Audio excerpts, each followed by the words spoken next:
construction zone. And I'm sitting here with Jay Myers, who has a long and devoted association with Temple Bat Yam.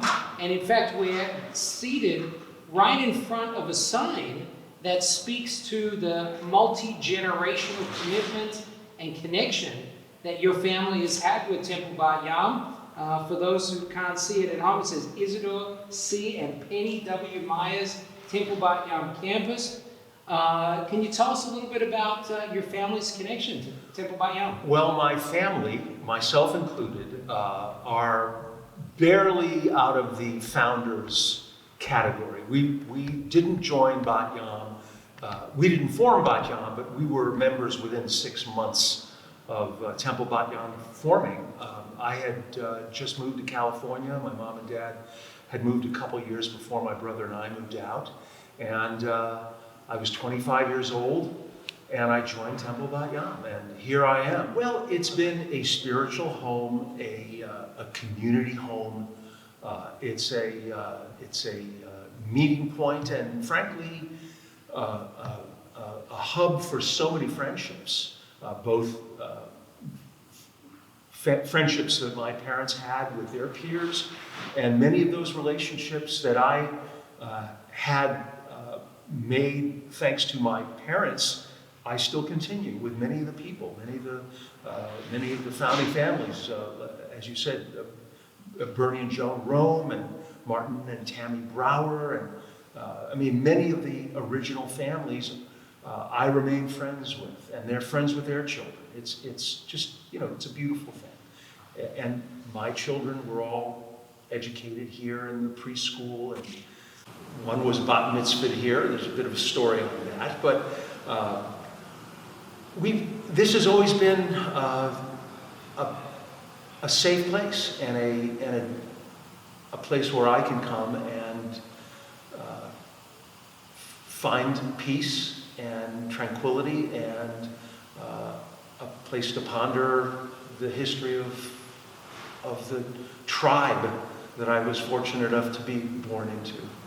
I don't know how to say it any other way. A long time ago, Brian said to me that no project, I said, I don't know if I can build a 40,000-foot home on the ocean. I said, it may not be what I really want. So he said, don't worry, Jay. No project will be too small for you. I'll do it. So when we wanted to do a major, very significant remodel on our home, I called Brian and I reminded him of his quote to me many years before. And I was pleased that Bonnie and Brian responded favorably. And the comment was, well, we like small projects. We like to fit them in. They help balance out the work.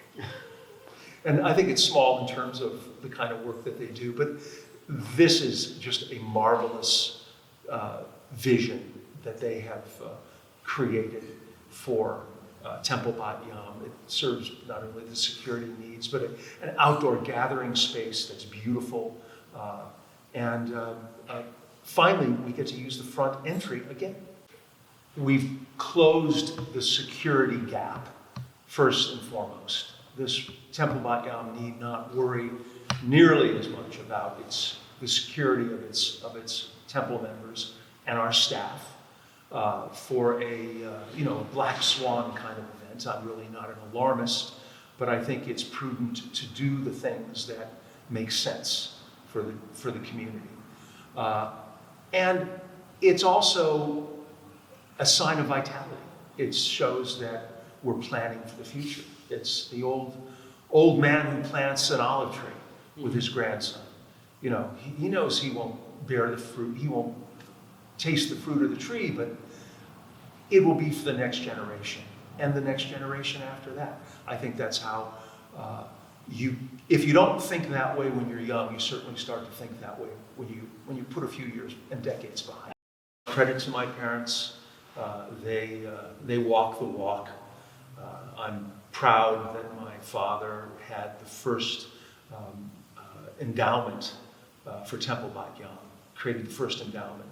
And I hope that others do the same. I know I'm thinking in those terms personally.